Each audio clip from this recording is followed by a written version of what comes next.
para generar esa gran cultura que tanta falta nos hace a nuestras comunidades. Gracias por acompañarnos en esta noche, realmente muy importante que tenemos y vamos a contar con destacados panelistas. Y me gustaría en esta noche también dar nuestra gratitud a los representantes realmente de las provincias, como Galápagos, el don Carlos Moncayo que nos acompaña, Gonzalo Menoscal de la provincia de Santa Elena, Roque Mendoza desde Manabí, nuestro saludo al doctor Leandro Rodríguez, es el director del Centro de Sismología para América del Sur. Muchas gracias al doctor Leandro Rodríguez allá en los Estados Unidos que nos acompaña, al ingeniero colega Manuel Boggio de Tumbe, todos ellos representantes de la Junta de la Defensa Civil, de la Defensa Civil de nuestras provincias. También saludar al ingeniero Víctor Hugo Yepes, también un destacado profesional de nuestro país que hoy comparte con esta noche con nosotros este valioso programa e histórico programa. Y por qué no decir a nuestro conferencista también, al ingeniero Byron Gallego de la Sociedad Ecuatoriana de Ingeniería Sísmica, que nos honra también con su presencia. Vamos entonces a iniciar este programa dándole la bienvenida a nuestros panelistas. En primer lugar, tenemos la participación del ingeniero Ricardo Peñarrera León. La ingeniera le va a leer su currículum. Muy bien. El ingeniero Ricardo Peñarrera León es ingeniero civil con una especialidad en estructuras, graduado en la Universidad de Cuenca, máster en Ingeniería Sísmica y Dinámica Estructural en la Universidad Politécnica de Cataluña, asistente de programa de oficina de ayuda humanitaria de la Comisión Europea. En municipio de Quito cumplió las siguientes funciones: director del proyecto de reducción de riesgos urbano y director metropolitano de gestión de riesgos, subsecretario de gestión de la información y análisis de riesgos 2015 al 2016. Fue subsecretario general de la Secretaría de Gestión de Riesgos del Ecuador 2016 al 2018.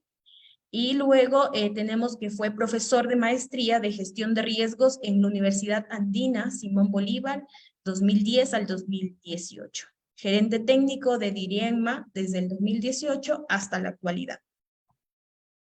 También nos acompaña el ingeniero Juvenal Medina Rengifo de nuestro hermano país, Perú.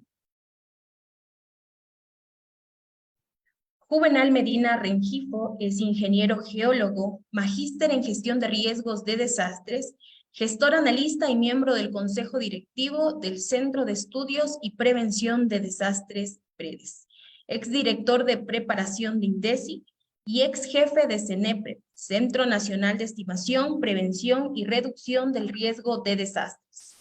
Docente en gestión del riesgo de desastres en las escuelas de posgrado de universidades e institutos superiores. Bien, también estamos con nosotros el doctor Kelvin Chunga Morán. Kelvin Chunga Morán es geólogo graduado en la Universidad de Guayaquil, Ecuador, donde obtuvo la máxima distinción a la mejor tesis. Dentro de sus estudios de paleosismología, identificó el primer depósito de tsunami en la costa del Ecuador.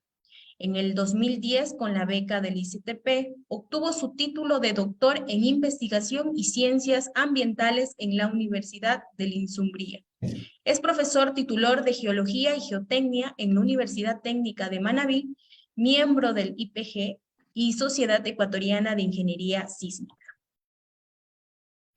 Bien, como los panelistas indicados, nosotros vamos a empezar este importante programa esta noche para el cual hemos sido convocados. Antes vamos a recordar un poco la memoria del licenciado Marco Reynoso. Ingeniero Ricardo, muchas gracias por su valiosa participación. Invitamos inmediatamente al ingeniero Juvenal Medina Rengifo. ¿Qué pasa en el Perú, ingeniero?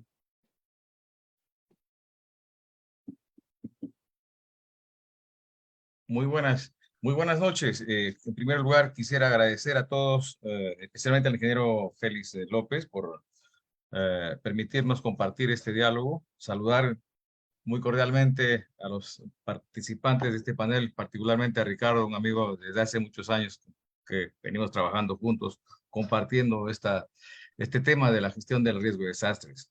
Viendo un poco el tema que nos convoca el día de hoy, yo quise de alguna manera organizar unas ideas, unas diapositivas que las voy a compartir ahora. Y puse este título de hablar de gestión de riesgo de desastres que en escenarios de riesgo complejos, porque eso es lo que tenemos en nuestra América del Sur, América Latina, y entre Ecuador y Perú compartimos justamente esa diversidad de escenarios de riesgos que representan grandes desafíos para la sociedad, para la institucionalidad, ¿no?, del Estado y toda la sociedad en su conjunto, puesto que todos nos vemos involucrados en una situación de riesgo. Hoy en día, hoy mismo estamos pasando por una situación de emergencia ya asociada a este ciclón con características ¿no?, tropicales, no organizado, que ya nos está causando inundaciones severas en todas las poblaciones de la costa norte y amenaza con llegar hasta Lima, ¿no? Entonces, por eso me parece, tenemos estos escenarios muy complejos, tenemos un riesgo sísmico latente, que ya también a través de los estudios que se han hecho nos advierte. Entonces, quiero de alguna manera conversar que existe un antecedente importante en nuestro país para entender el riesgo que hoy en día nos afecta, nos preocupa, ¿no? Y ese antecedente, ese historial de desastres vividos en el pasado, debe ser ya prácticamente la advertencia, la alerta para poder organizar y planificar mejor la gestión del desarrollo, para no incurrir en esos errores que se han cometido en el pasado. Entonces, por eso dice, aquel que no reconoce su historia está condenado a repetirla. O sea, justamente ya este evento grande que nos causó un gran impacto en el país, como el terremoto 70 con este efecto de aluvión en la Cordillera Blanca, ha marcado un hito importante en la historia del país, ¿no?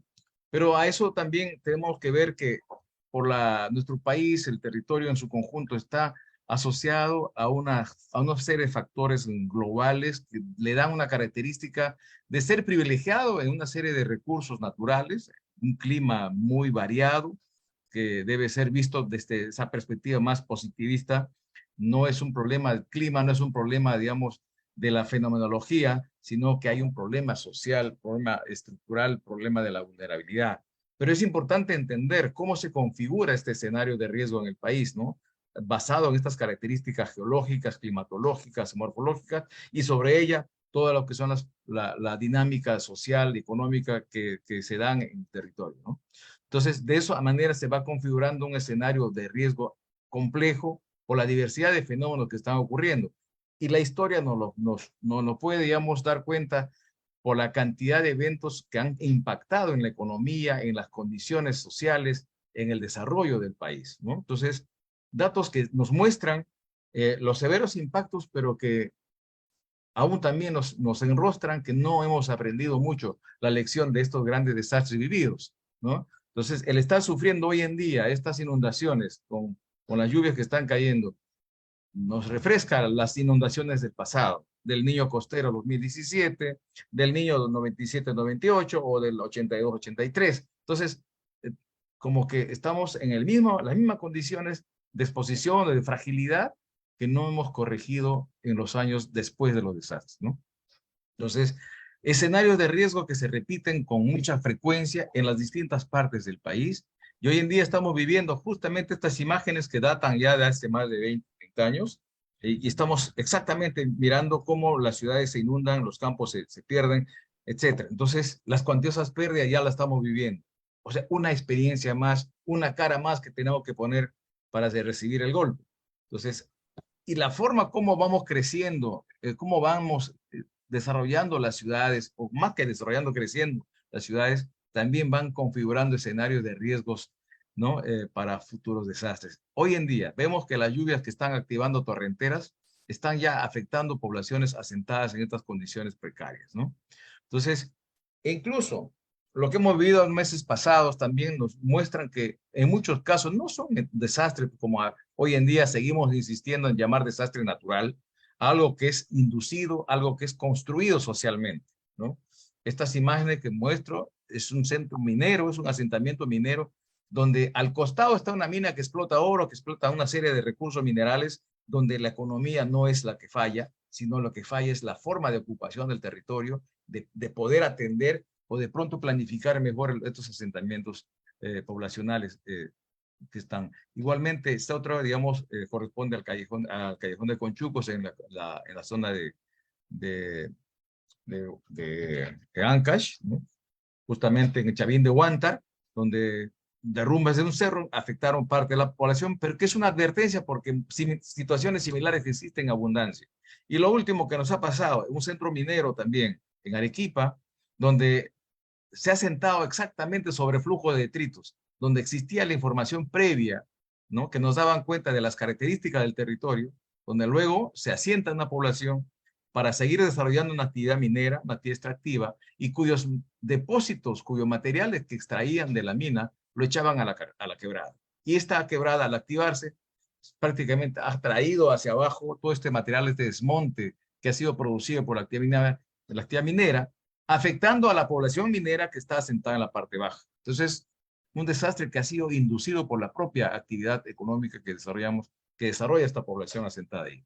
Entonces, si nos miramos un poco a la infraestructura educativa, que es parte del tema central de esta conversación, encontramos que también hay situaciones preocupantes, ¿no?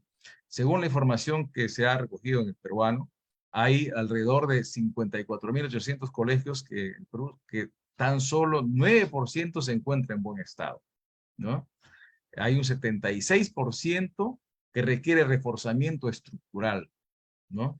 Y asimismo, se tiene que el 60% de estos colegios carecen de una infraestructura de servicios. Entonces, una situación bastante crítica, grave, que no podemos seguir escondiendo, tapándolo, ¿no? Y es necesario, digamos, ponerlo en relevancia para que pueda ser de alguna manera priorizado en la gestión, porque estamos hablando del futuro, de la población, ¿no? De los futuros ciudadanos y del capital humano que se va gestando en estas infraestructuras, estas instalaciones de las escuelas o colegios, que requieren tener una mayor priorización, un mejor trato desde las gobernantes de turno, ¿no? Entonces, esta vulnerabilidad, no solamente estructural, está también acompañada de una vulnerabilidad más ya en la gestión, que hacen de la educación un problema que requiere una urgente atención, ¿no? Entonces, según el Ministerio de Educación, tenemos que el 75% de colegios públicos necesitaban ser reforzados o incluso sustituidos. Para solucionar esta situación, se requería invertir alrededor de 60 millones de soles. Entonces, este es un tema que está ahí latente, que está pendiente, y como bien Ricardo lo ha señalado, es un derecho que tiene la sociedad, ¿no? Derecho a la educación, que es irrenunciable, ¿no? Y aún pues no estamos cumpliendo a cabalidad para atender este derecho, que es derecho humano, un derecho necesario de poder atenderlo con la urgencia que demanda, ¿no? No solamente por el riesgo en que pone a la población que ocupa estos establecimientos que están en mal estado, sino también porque tenemos que valorar el capital humano que se va generando, que se va construyendo para el futuro del país, ¿no? Pero hablar de riesgos que afectan la infraestructura educativa, tenemos que también mirar el entorno y el territorio del país. Hoy en día el Perú está soportando una intensa lluvia casi en todo el país, ¿no? Y tenemos que ver que el territorio nacional está configurado en cuencas hidrográficas que bien podrían servir de modelo o digamos, de esquema de gestión para poder organizar mejor el desarrollo en estos centros, en el territorio, y así poder también darle una ubicación adecuada a la infraestructura educativa y otras que sustentan el desarrollo, ¿no? Entonces, en conclusión, tenemos un escenario de riesgo complejo que requiere de estrategias de gestión adecuadas, ¿no? Que requiere, digamos, tomar en cuenta toda esa diversidad fenomenológica que hay en el país, que representan importantes factores que no podemos esconder, que no podemos desestimar, y más bien tomarlos en cuenta para planificar mejor la gestión del desarrollo.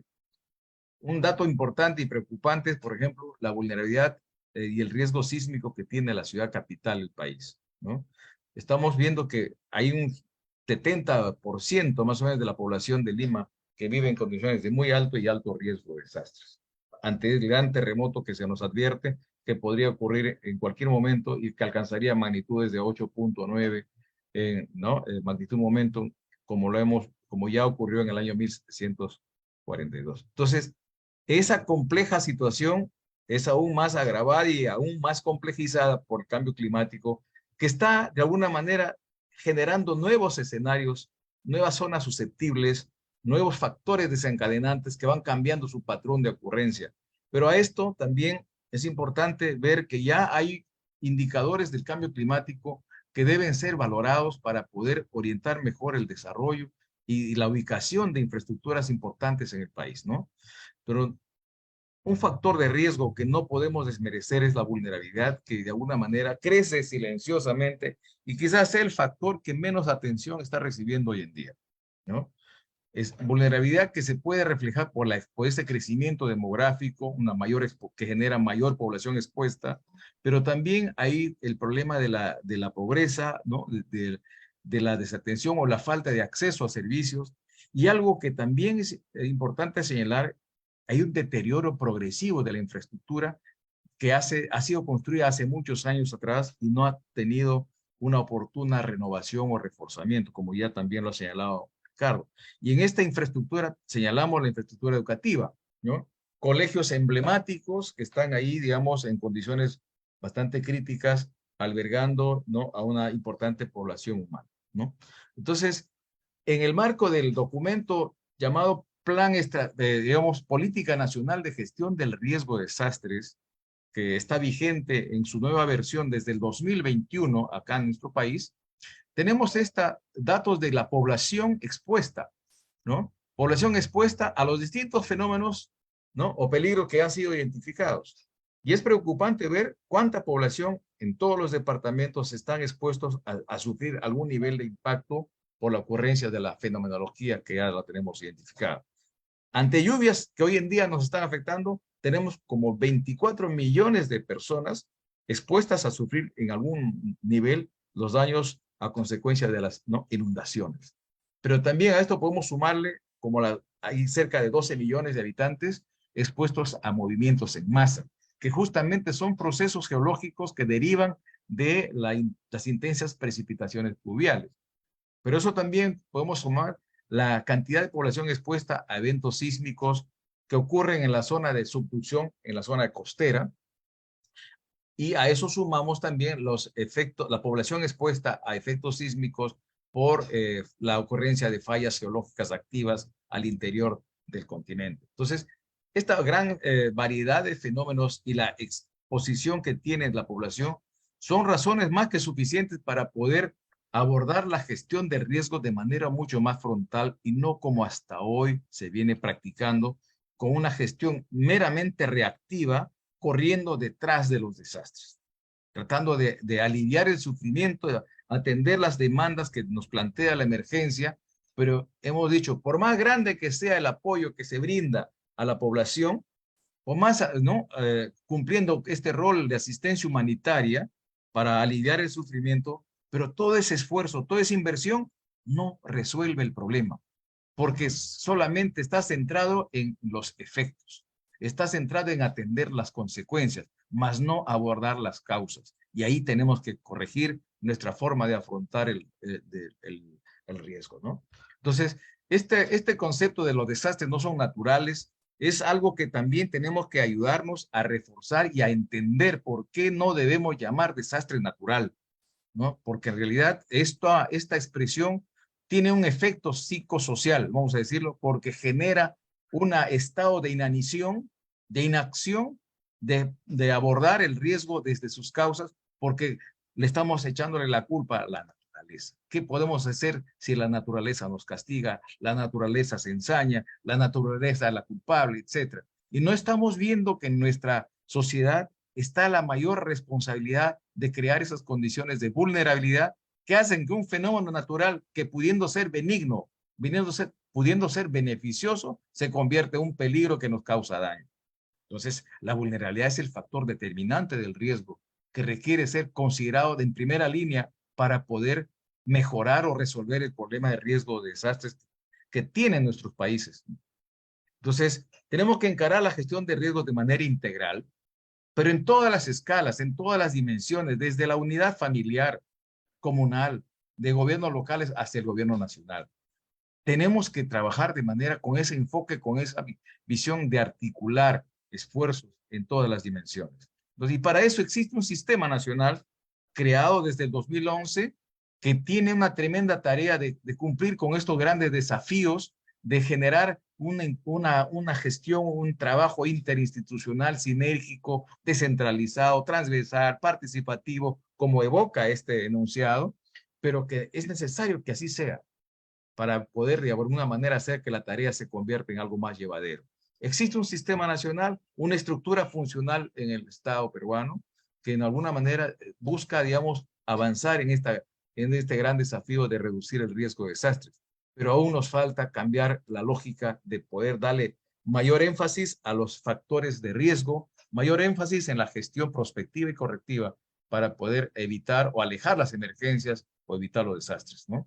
Entonces, contamos con instrumentos técnicos normativos importantes, actuales, que deben servir de orientación al desarrollo de las acciones en materia de gestión de riesgo. El Perú cuenta con una política nacional al 2050. Tiene un plan estratégico de desarrollo nacional también orientado al 2050. Y existe ya un plan nacional de gestión de riesgo actualizado del 2022 al 2030. Entonces, instrumentos técnicos normativos, orientaciones técnicas hay, existen. Incluso existen ya planteamientos y objetivos claros de haber identificado como problema, teniendo como base como problema público la alta vulnerabilidad de la población, sus medios de vida. Entonces, esto nos invita a pensar y a orientar los esfuerzos de reducir esa vulnerabilidad. No podemos hacer nada contra la fenomenología que es propia de la dinámica natural, pero sí mucho podemos hacer en corregir esa vulnerabilidad que la vamos construyendo nosotros mismos como sociedad. Entonces, hay una serie de desafíos de cambiar esas relaciones de la sociedad con su entorno a través de las acciones en materia de gestión del riesgo. Hay objetivos prioritarios que buscan abordar las causas que han sido identificadas.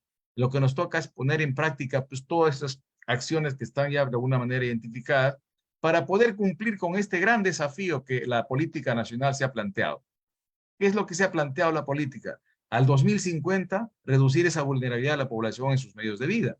Entonces, en porcentajes importantes, hay unos 4 indicadores que están planteados ahí, ¿no? De reducir al 20% de pérdidas económicas directas, reducir la exposición de la infraestructura, ¿no? Etcétera. Entonces, si esto se puede lograr, ha de ser posible en la medida en que estemos ya trabajando, encaminando los esfuerzos hacia ello. Porque si no hacemos nada desde hoy, podemos simplemente tener enunciados que luego no se van a llegar a cumplir.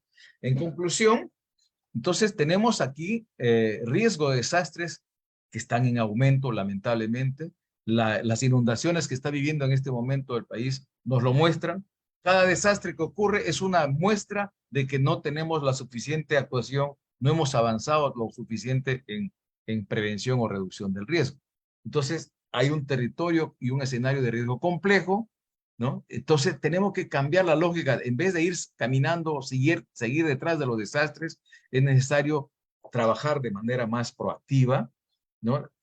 Creemos que también hace falta ampliar y mejorar el conocimiento y comprensión del riesgo, ¿no? Estamos aún todavía, no entendiendo cómo y por qué se generan los riesgos para poder abordarlo de manera más adecuada. Entonces, también hay que persistir en la aplicación y cumplimiento de los instrumentos y herramientas técnicas normativas, ¿no? Establecidas para la prevención y reducción del riesgo.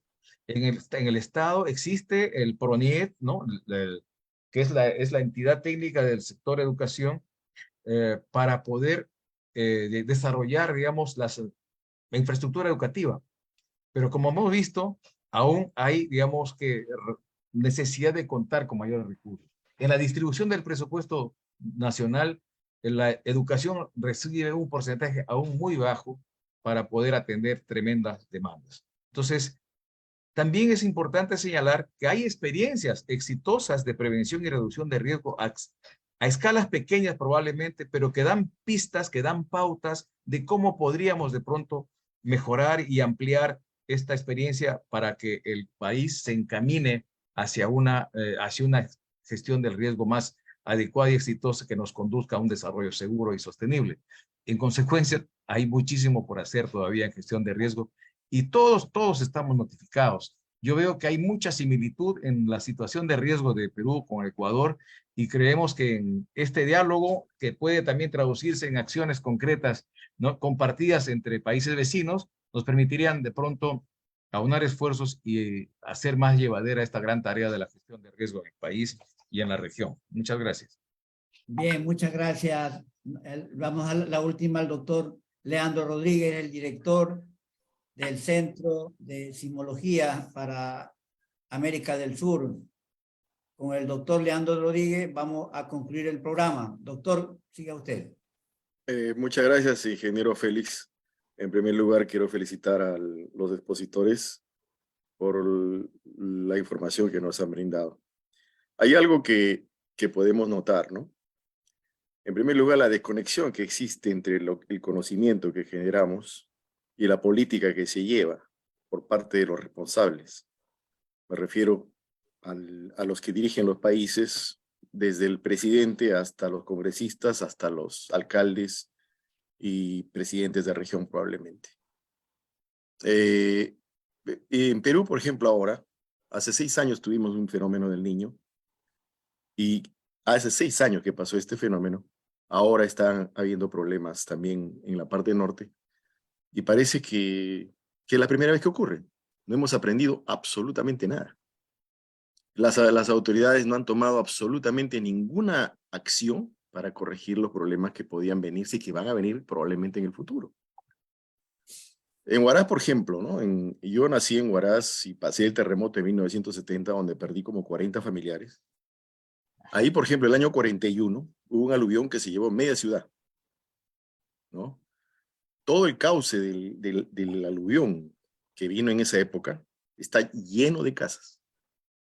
Y obviamente puede ocurrir nuevamente otro aluvión.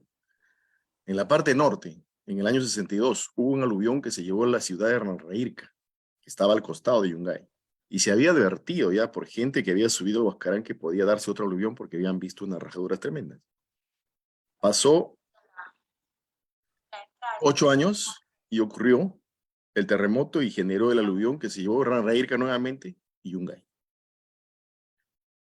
La pregunta es, ¿no? Hemos vivido todas estas experiencias, nuestros países viven con esto. Sin embargo, hay una desconexión total entre los que gobiernan el país, los que toman decisiones, con lo que pasa con la población. Entonces, obviamente, vemos el gran conocimiento que existe acá. Pero ¿qué hacer, no? Evidentemente, hay un problema que se da en el Perú. Y probablemente, no sé si en Ecuador también, hay un gran analfabetismo científico de parte de la gente que gobierna.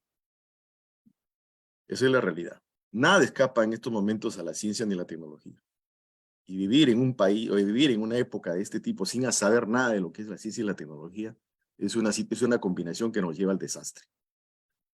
Y yo creo que el problema que tenemos en Perú es ese, y creo que también en Ecuador, es político. El problema son las autoridades que dirigen los países. Todas las acciones que se toman llevan a construir desastres. Nosotros construimos desastres. Esa es la realidad. Hay que pensar y reflexionar en esto y tal vez estos programas que se llevan para educar a la población, para no perder la memoria colectiva, para generar conciencia, son muy importantes. Seguir en la lucha, no nos queda otra. Pero creo yo que hay que apuntar también a esto, ¿no? Tenemos que llegar a los gobernantes para que las políticas que se den sean realmente proactivas y puedan ser importantes para poder evitar lo que en el futuro va a ocurrir nuevamente.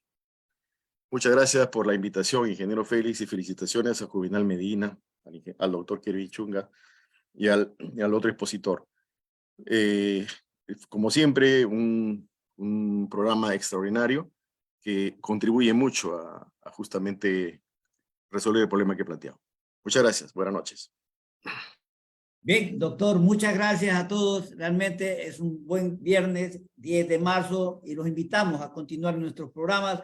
El próximo viernes 17 tendremos nuevos programas de interés para la comunidad. Les agradecemos por su valiosa colaboración y contribución a todos ustedes. Gracias por acompañarnos.